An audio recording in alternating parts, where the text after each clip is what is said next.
მოგესალმებით, მარნეულის ტელევიზიის პირდაპირ ეთერშია საინფორმაციო გამოშვება. ახალ ამბებს მე ნანა სისვაძე გაგაცნობთ.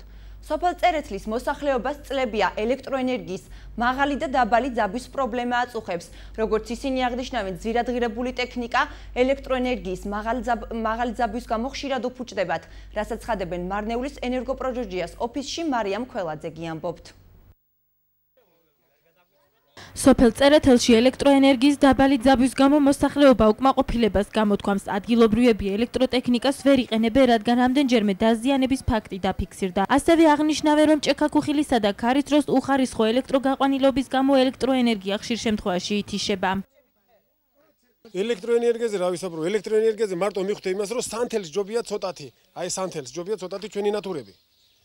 და მაცივარზე ლაპარაკი და სხვა იმაზე მომსახურეობის იმაზე ზედმეტია ლაპარაკი. ხო, დანარჩენი ახლა მე ვერ ვერკვები აი მაშინ რა ქვია ვიდეოებში და იმებში, მაგრამ დენი არ ყოფნის არა. ეხლა ჩემი გათვლით რამდენი ვატია? ჩემი გათვლით იმდენი ვატია, რომ აი ბატარეისას ჯობია, აი ხო გეგუნებით. ცოტათი ჯობია იმას სანთლის შუქს. ტრანსფორმატორთან დაკავშირებით რა, მივედით ერჯელ, წაიღეს. ჩვენ სოფელში კარგი ტრანსფორმატორი იდგა. მოხსნეს და წაიღეს. წაიღეს და გითხრეს, რომ რა გინდა თქვენ დენი გექნებათო? კი, დენი არის, მაგრამ სახელი კი დენი ქვია, მაგრამ არ არის ის დენი. 500 კი არა, 1000 ლარი მივეცი განვადებით გამოვიდანე. რო დამიტვან ისა მე ჯერ არ გადამიხდია და რო დამიტვას ის მაცივარი მე ელექტროენერგია და ეს პროელექტროის ვინც არის გადამიხდიან იმის ფას. თუ გადაიხდიან ისინი ბანკში, კი ბატონო, ჩავთა მე იმას. ეხლა ვიშოვნე რაღაცა ისეთი ტრანსფორმატორები, რომ შევაერთე, რომ იმას მაცივარს არ მოაკლდეს დენი. რატომ უნდა იყოს ეს? პრობლემა არ არის ნორმალურად დენი, მაცივარი ითიშება, 2 დღეში საჭმელი ფუჭდება. ისე ითიშება ყველაფერი და ძალიან დაბალი შუქი არის, მაშინა ვერ მუშაობს, ბევრს გადაეწვა კომპიუტერები. ვართ ამ დღეში, ბევრჯერ ითიშება შუქი კიდე, ხანდახან დღეში 3-4 შეიძლება გაითიშოს შუქი. პატარა წვიმა თუ არის და ელჭექი თუ არის, შუქი ჩვენ არ აგვაქვს მაშინ. გათიშული არის. სუპერად ვითხოვთ, რომ ესე იგი რამდენი წვიმა იქნება, იმდენი შუქი არ უნდა იყოს. გადასახაც ვიხდით ნორმალურად. არ არის რომ არ ვიხდით გადასახაც. შუქი არ არის. 100 ლარი გედვიხადე მაცივარი გამიფუშდა. რამექია? გედვიხადე ვინ გამიკეთებდა? ეს თავრობა გამიკეთებს. ქვითრებზე რა ხდება ტოვებს მარკეტში. ზოგს ვერ მიდის, ყველა ვერ მიდის მარკეტში. მარკეტში იკარგება ქვითარი და მოდის მე 23 რიცხვი ჩამოიღეს, ჩაჭრის. არ არის ქვითარი. ყველას არ შეუძლია იქიდან მოტანა. არ შეიძლება დაიგდეს ქვითარი. სოჭიკის ამოსაწერად თუ მოდის, ქვითრის ამოსაწერად არ მოდის. თემასთან დაკავშირებით მარნეულის ენერგოპროჯოჯიას ხელმძღვანელი აცხადებს, რომ პრობლემის შესახებ ინფორმაცია აქვს და უახლოეს მომავალში სარეაბილიტაციო სამუშაოები დაიწყება. დაახლოებით ჩვენ ვარაუდობთ, რომ ერთ კვირაში შეიძლება დაჭირდეს 10 დღეს ავარაუდოთ, მაგრამ ამ თვეში ყველა ვარიანტში წერეთელში გვაქვს 3 ტრანსფორმატორს მსგავსი პრობლემები და პირველის გაკეთებას დავიწყებთ აი ამ პერიოდში, რაც გითხარით. რა არის ძაბვის ვარდნა, რაც არის გამოწვეული იმით, რომ რამოდენიმე წელიწადი, როდესაც გაკეთდა გამრიცხველიანების პროცესი, მასთან ერთად რეაბილიტაციის პროცესი წერეთელში, ის დანადგარები, ანუ შესაბამისად ის ხაზები და ყველაფერი გათვლილი იყო მაშინდელ მოხმარებაზე, ანუ ამოწეული იყო მაშინდელი წერეთლის აი ამ უბნის მოხმარება და შესაბამისად იყო დაპროექტებული, მაგრამ ამის შემდგომ ზოგადად არა მარტო წერეთელში, არამედ მთლიანად ჩვენ რაიონში და მე ვიცი, რომ ყველგან მთელ საქართველოში მოხმარება ძალიან გაიზარდა, იმიტომ რომ რაღაც გარკვეულწილად საზოგადოება წინ წავიდა. შესაბამისად ელექტროენერგიის მოხმარებაც იზრდება. აღმოჩნდა, რომ ეს სადენები უკვე აღარ არის აი ამ მოხმარებისთვის მიზანშეწონილი და ვიცით ეს საკითხი 3 დღის წინ იყვნენ ჩვენი თანამშრომლები გაზომეს, ანუ დავდეთ დასკვნა იმის შესახებ, რომ ეს ნამდვილად ესეა, უკვე მიდის პროცესი იმისათვის, რომ მასალები მოვითხოვოთ და აი რომ გითხარით აი ამ პერიოდში პირველ ტრანსფორმატორს დავიწყეთ. როგორც კი დამთავრდება, ანალოგიურად გაგრძელდება მეორე და ამ სამი ტრანსფორმატორის პრობლემა უახლოეს მომავალში მოიხსნება. კაბელები შეიცვლება ძირითადად. საუბარი არის ამაზე, იმიტომ რომ ის კვეთი რაც არის გაკეთებული, ის ითხოვს გაძლიერებას და მოხმარების გაძლიერებიდან გამომდინარე და შესაბამისად ეს კვეთები გაძლიერდება. წვიმის დროს გათიშვა კონკრეტულად ამას არ უკავშირდება, ეს საუბარი არის მაღალ ძაბვასთან კიდევ ერთხელ გეტყვით ამას მრავალჯერ მithქვია, ანუ წვიმის დროს, როდესაც ითიშება, ეს არ არის აი ამ პრობლემის, ეს არ ეხება ამ პრობლემას, ეს სხვა საკითხია რა, ეს წვიმის დროს გათიშვა და ავარიები, ეს ძირითად შემთხვევაში უკავშირდება მაღალ ძაბვას და ამის რეაბილიტაციაც დავიწყეთ. მარნეულში ამჟამად საათახლოში მიდის დაახლოებით 61 საყრდენი უნდა დამონტაჟდეს თუ არ ვცდები. და შესაბამისად ხაზიც, სადაც კილომეტრი, 2 კილომეტრი ხაზი შეიცვლება ყველაზე ისეთ უბნებში, სადაც არის ესეთი შემთხვევები, სადაც ავარიები ხდება რა. ესე მოვყვებით ნელ-ნელა საკმაოდ მასიური სამუშაოა და ვითრებთან დაკავშირებით თუ ვინმეს არ მეუვიდა, ძალიან ბევრი შემთხვევა არის, იცით, არ არის ისა რა ქვია, კონკრეტულად უმეტეს შემთხვევაში მაგალითად კორპუსებში, იგივე წერეთელში და სხვა უბნებზე ჩვენი თანამშრომლები შეთანხმებულები არიან, რომ ერთ კონკრეტულ ადგილას შეგროვდეს ეს ქვითარი და შემდეგ გაიტანოს მოსახლეობამ. ძალიან ხშირად ადრე იყო ესეთ შემთხვევები, რომ თქვა არ იყო მოსახლე სახლში, უტოვებდნენ ან ჭიშკარში, ან დაუშვათ სადღაც სადარბაზოში ქვითარს, მერე ის იკარგებოდა და მერე ეს უფრო მეტ პრობლემას ხვდებოდა. მუშაობთ დაახლოებით აი ესეთი სისტემით რა.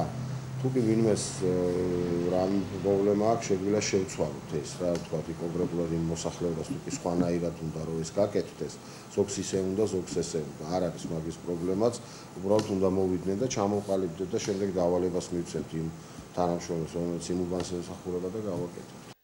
ენერგოპრო ჯორჯიას ხელმძღვანელის თქმით, თუ კი მოსახლეობას ელექტროტექნიკა არასტაბილური ელექტროენერგიის გამო დაუზიანდება, კომპანიასთან მიმართვის შემთხვევაში ზარალი ანაზღაურდება.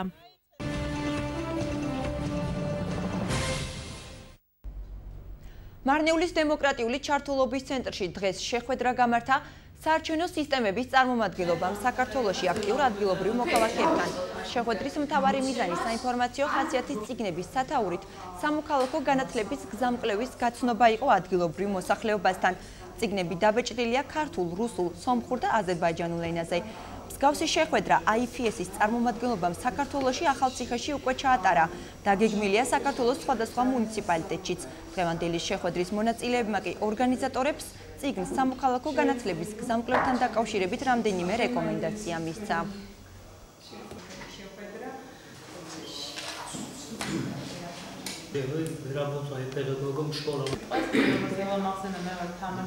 დღეს IFS-ის წარმომადგენლები იყვნენ მარნეულში ჩამოსულები, შეხვდნენ ადგილობრივ მოსახლეობას, მათი ინიციატივით გამოიცა წიგნი სამოქალაქო განათლების გზამკვლევი. შეხვედრაზე განვიხილეთ აღნიშნული წიგნი, მივეცით ჩვენი რეკომენდაციები, რა შეიძლება იყოს გაუმჯობესებული, რა არის კარგად გაკეთებული და ზოგადად მინდა აღნიშნო, რომ აღნიშნული სახელმძღვანელო არის ძალიან საინტერესო. მასში არის მოცემული ისეთი მნიშვნელოვანი საკითხები, რომლებიც დღეს თანამედროვე საქართველოში არის აქტუალური.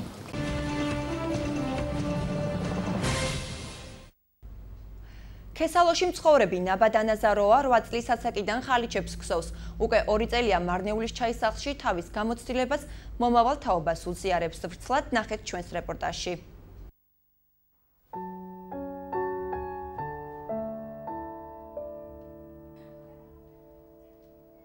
ხალიჩების ქსოვა მარნეულელი ნაბად ანაზაროვასთვის ცხოვრების წესად დიდი ხანია იქცა. იგი 2 წელია სოფელ ქესალოდან კვირაში 3ჯერ მარნეულის ჩაის სახლში დადის და მომავალ თაობას გამოცდილებას უზიარებს. მცირეწლოვანი იყო, როდესაც პირველად ბებიამ ხელში საქსოვით ძაფი მისცა და აუხსნა თუ როგორ უნდა მოექსოვა ხალიჩა. რა წლის ასაკიდან მანამ საქმეს ხელი სერიოზულად მოჰკიდა. როგორც ნაბადა ჩვენთან საუბარში აღნიშნავს, ქსოვა მისი ცხოვრების განუყოფელი ნაწილია.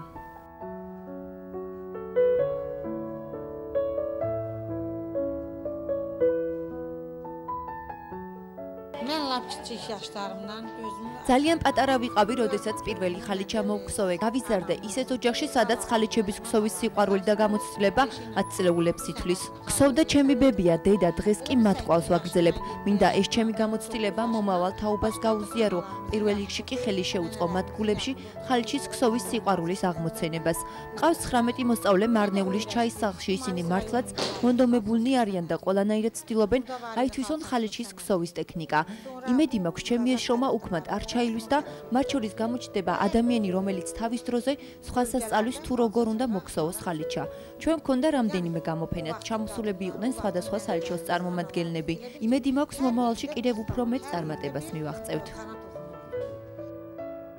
ნაბა დანაზაროვას მარნეულის ჩაის სახლში 19 მოსწავლე ჰყავს, მათ შორის სხვადასხვა ეთნიკური ჯგუფის წარმომადგენლები არიან. როგორც ისინი ამბობენ, ენობრივი ბარიერი მათთვის პრობლემას არ წარმოადგენს. მოსწავლეთა უმრავლესობა კი უკვე 2 წელია ხალიჩების ქსოვის ხელოვნებას ეუფლება. როგორც ისინი ჩვენთან საუბარში აღნიშნავენ, მასწავლებლის რჩევა დარიგებას ყოველთვის ყურს უგდებენ და ცდილობენ ეს პრაქტიკაში გამოიყენონ.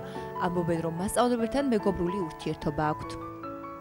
მან ბრაჩლანან გარერამ წელიწად ნახევარია ხალიჩების ქსოვას ვსწავლობ ნაბად ნაზაროვას და ხმარებით იზმართლას არჩეულებრივი მასწავლებელია. ცდილობს მაქსიმალურად შეგვასწავლოს ის, რაც საჭიროა ხალიჩის ქსოვისთვის. იმდენად კარგად ვისწავლე, რომ ზოგჯერ გაკვეთილს მევუტარებ ბავშვებს. ეს ძალიან ახარებს ნაბად მასწავლებელს. იმედი მაქვს, ეს სკოლა დიდი ხანი იქნება, რომ საშუალება გქონდეს ყველა დაინტერესებულ პირს ხალიჩის ქსოვა ისწავლოს. წელიწადი და 3 თვეა დაახლოებით რაც მე აქ დავდივარ. თავიდან ცოტა ძნელი იყო, არ იცოდნენ ქართული, მე აზერბაიჯანული არ მესმის, მაგრამ საერთოდ მაინც გამოვნახეთ. მომეწონა ძალიან, დროის ესწრაფად გადიოდა, ვერ ხვდებოდი ხოლმე.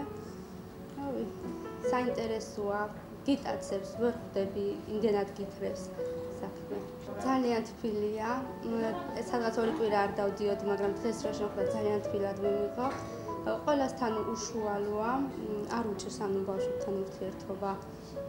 რო რამეს გაიგებ, ანუ კარგად თუ გაიგებ თავისთავად გაქებს, თუ რამე შეგეშალა, არც იმაზე არ გიწყრება, გიხსნის, ანუ უყვარს თავისი საქმე თვითონაც. კარგი ქალი არის, მე ძალიან მომწონს პირადად.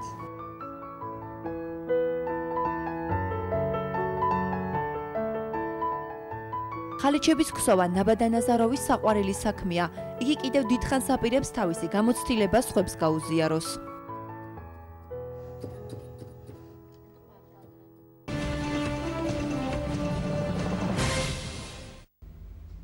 მარნეულის დემოკრატიული ჩართულობის ცენტრში ადგილობრივ სპორტის სამსახურსა და მარნეულის გუნდ ალგეთის წარმომადგენლობას შორის სამუშაო ხასიათის შეხვედრა გაიმართა. შეკრების მთავარი მიზანი იყო მომავალ სეზონთან, რომელიც 25 აგვისტოს დაიწყება დაკავშირებით სამზადისი.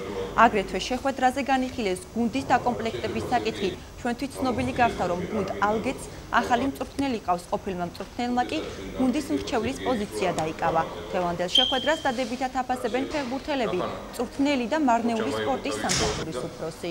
ფაქტიურად სერგეის კიდევ ერთხელ თურამე შეკითხვა თურამის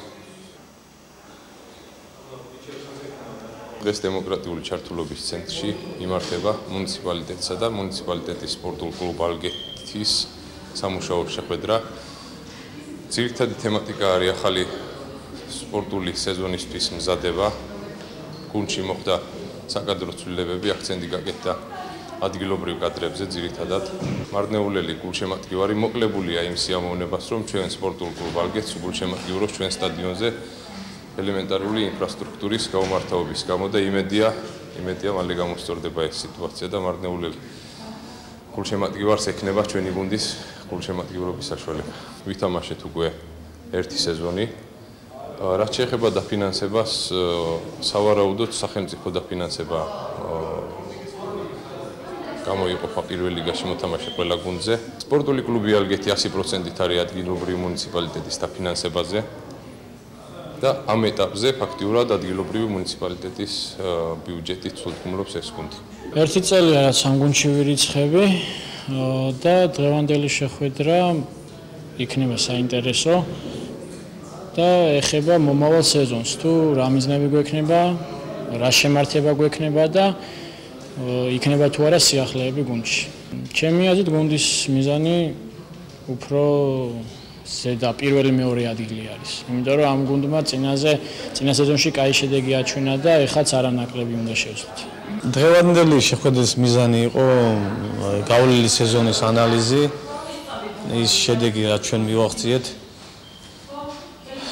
და რა თქმა უნდა, მომავალი სეზონის მიზნები თუ რა მიზანი უნდა დავსახოთ მომავალი სეზონისთვის, სანამ გუნდი არ ჩამოყალიბდება საბოლოოდ ჩვენ მიზანს ვერ დავსახავთ კონკრეტულად. გუნდის ჩამოყალიბება ცოტა რთული საქმეა და დიდი დრო ჭირდება, მაგრამ ჩვენ შეზღუდული ვართ დროში, სადღაც 25 აგვისტოდან გვეწყება სეზონი. ახლა ცვლილებები, საკადრო ცვლილებებიც მოხდა გუნდში და უფრო სწორად მე დავინიშნე ბატონი ელგუჯი მრჩევლად გადადის, დიდი გამოცდილების მქონე პიროვნება, რა თქმა უნდა, მაგრამ ესეთი ცვლილებები იყო საჭირო და გავაკეთეთ ესეთი ცვლილებები.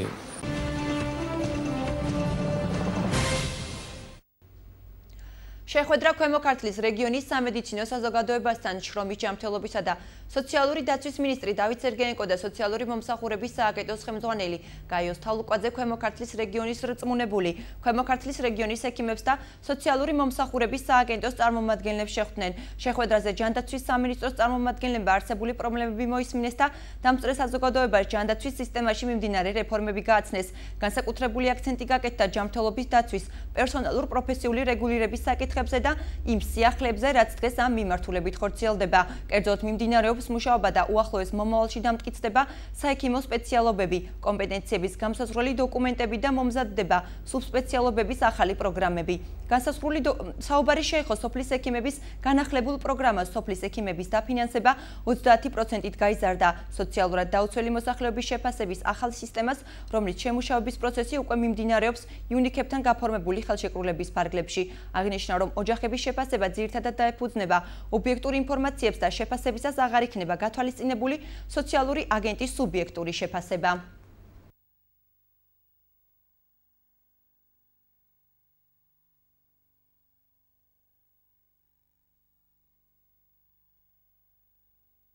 მოგეხსენება ჯანდაცვის სფეროში მიმდინარეობს მრავალი პროგრამა.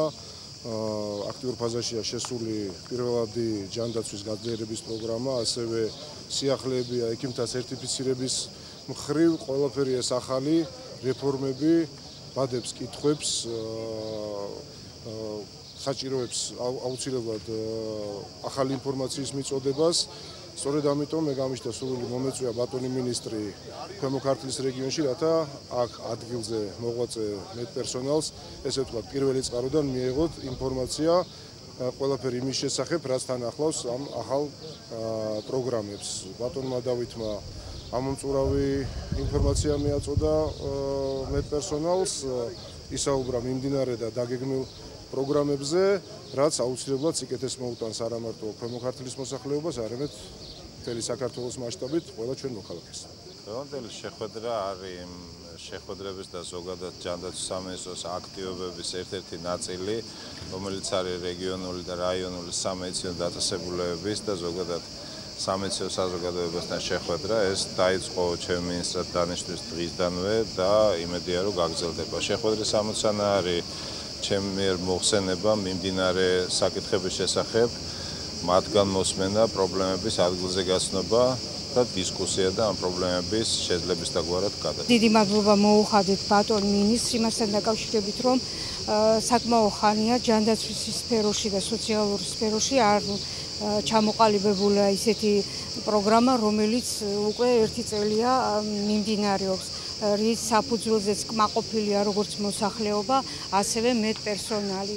ამისთვის დიდ მადლობას ვუხდით ბატონ მინისტრს ამ ღირსეული პროგრამის განხორციელებისათვის. საკმაოდ საინტერესოა ეს პროგრამა, იმდენად, რამდენადაც მოსახლეობა მასობრივად ყურადღებას აქცევს, როგორც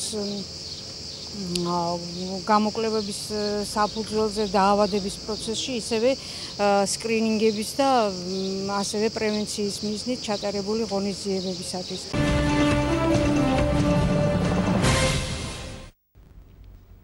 საქართველოს ადგილობრივი თვითმმართველობის კოდექსის შესაბამისად ტერიტორიული ორგანოების რგოლი აღარ იქნება, გაუქმდა სოფლის რწმუნებულების და მათი სპეციალისტების თანამდებობა. სოფლებში დაინიშნება გამგებლის წარმომადგენლები. ამის შესახებ მარნეულის მუნიციპალიტეტის იურიდიული სამსახურის უფროსი საუბრობს.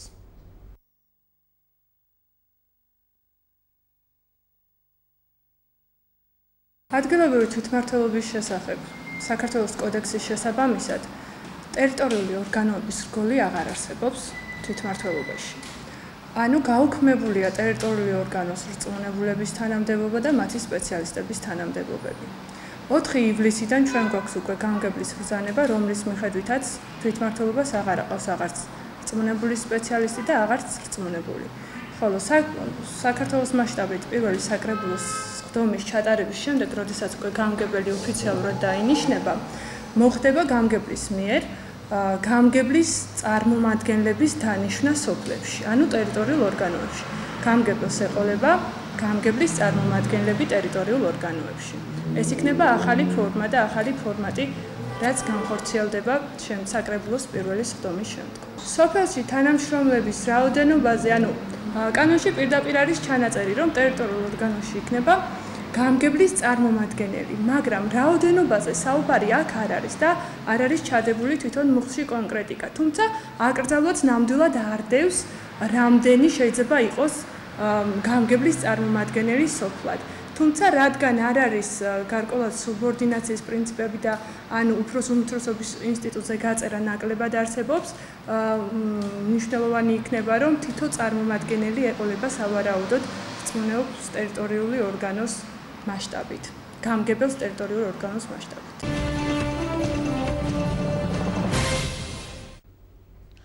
სოფელ ლეჟბადინში საერთო საცხოვრებელში მცხოვრებ მოსახლეობას წლებია ბუნებრივი აირის, სასმელი წყლის და საცხოვრებელი სახლის დაზიანებული სახურავის პრობლემა აქვთ. მათ მარნეულის მუნიციპალიტეტის თვითმმართველობას რამდენჯერმე მიმართეს პრობლემის მოგვარების მიზნით, რასაც ხადებს აღნიშნულთან დაკავშირებით სოფლის რწმუნებული მარიამ ქველაძე მოგიყვებათ. სოფელ ლეჟბადინში საერთო საცხოვრებელში მცხოვრებ მოსახლეობას უკვე წლებია სახურავის, დასალევი წყლის და ბუნებრივი აირის პრობლემა აქვს. ადგილობრივების თქმით, 15 წლის განმავლობაში სახურავი ავარიულ მდგომარეობაშია და წვიმის დროს წყალი ჩამოდის. მათივე თქმით, ადგილობრივ თვითმმართველობას განცხადებით რამდენჯერმე მიმართეს, მაგრამ მათ მოთხოვნას ამ დრომდე არავინ არ გამოხმაურებია. მიუხედავად იმისა, რომ სოფელში მილები გაყვანილია, ბუნებრივი აირიც არ არის. ამ ორ სართულიან ბინებში ცხოვრობს 24 ოჯახი. გვაქვს წყლის პრობლემა, გვაქვს გაზის პრობლემა და თავსახური არის გასაცვლელი. წვიმის დროს, როცა მაგრად წვიმს, ჩამოდის წყალი და ქარისურს კიდე გვეშინია, ნატეხები ვარდება დაბლა და გვეშინია ბავშვებისგან. ხონდა განცხადება დაწერილი მარნეულში, მაგრამ ჯერჯერობით არაფერს არ გვეუბნებიან და კარგი იქნება თუ მიხედებენ ამ საქმეს და დაგვეხმარებენ ჩვენ. დაზიანებული სახურავის გამო წვიმის დროს ოთახებში წყალი ჩამოდის. დასალევი წყალი კვირაში ერთხელაც არ არის. ზაფხულში წყლის გარეშე ძალიან გვიჭირს. იქნებ დაგვეხმარონ და მოგვიგვარონ პრობლემები. მე პენსიონერი ვარ და ჩემს ოჯახში ჩემს გარდა 5 ადამიანი ცხოვრობს. ყველა უმუშევარია. გაზის ბალონებს ვერ ვტუმბავთ, რადგან შემოსავალი არ გვაქვს, ძვირია. კი გამოუყვანიათ მილები, მაგრამ გაზი არ არის მაინც. არც დასალევი წყალი არ გვაქვს, გაუსაძლის მდგომარეობაში ვართ. მე მეორე სართულზე ვცხოვრობ, წვიმის დროს წყალი ჩამოდის და ჩემს მეზობლებთან პირველ სართულზე ჩადის. სოფლის გამგებელი თემასთან დაკავშირებით აცხადებს, რომ სოფელში წყლის პრობლემა არ არის, რადგან წყალი ყოველ მეორე დღეს მოდის. გაზი კი ეტაპობრივად გაკეთდება. რაც შეეხება სახურავს, მისი თქმით, მოსახლეობამ განცხადებით უნდა მიმართოს ადგილობრივ თვითმმართველობას და სამომავლოდ სახურავის გაკეთდება.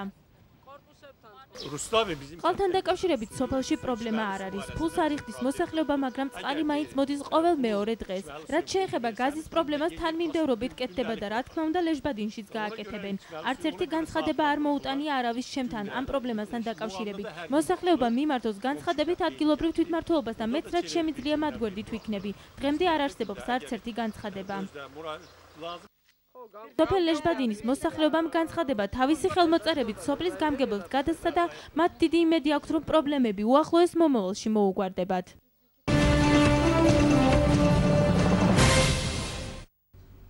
ნორგიულის დასახლების 15 ოჯახს წლებია ტრანსპორტის პრობლემა აქვს. აღნიშნულის გამო მოსახლეობის ნაწილი მარნეულის მუნიციპალიტეტის გამგეობის წინ შეიკრიბა და ადგილობრივი თვითმმართველობისგან პრობლემის მოგვარება მოითხოვა. აგრეთვე ისინი გარეგანათების პრობლემის გადაჭრასაც მოითხოვდნენ. ვრცლად ნახეთ მარიამ ქველაძის რეპორტაჟი.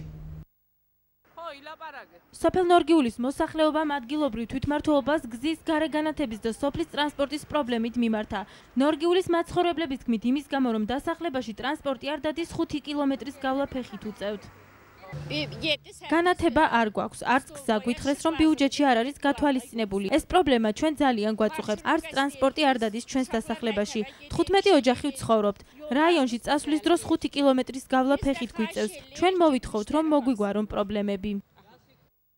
აღნიშნულთან დაკავშირებით გამგებლის მოადგილე ზაურ ტაბატაძე აცხადებს, რომ თუ კი მოსახლეობა განცხადებით მიმართავს ადგილობრივ თვითმმართველობას, პრობლემები სამომავლოდ ეტაპობრივად მოგვარდება.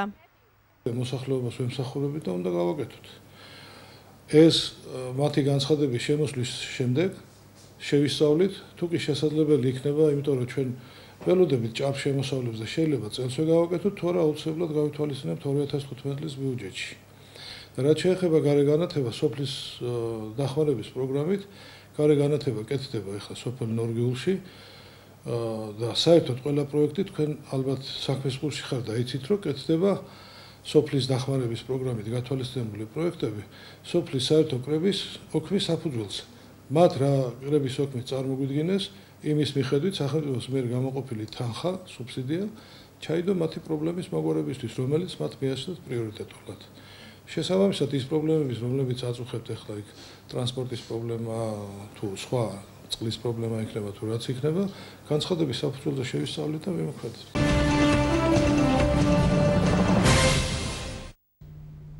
ეს იყო ჩემს ხელთ არსებული ბოლო ინფორმაცია, მე გემშვიდობებით.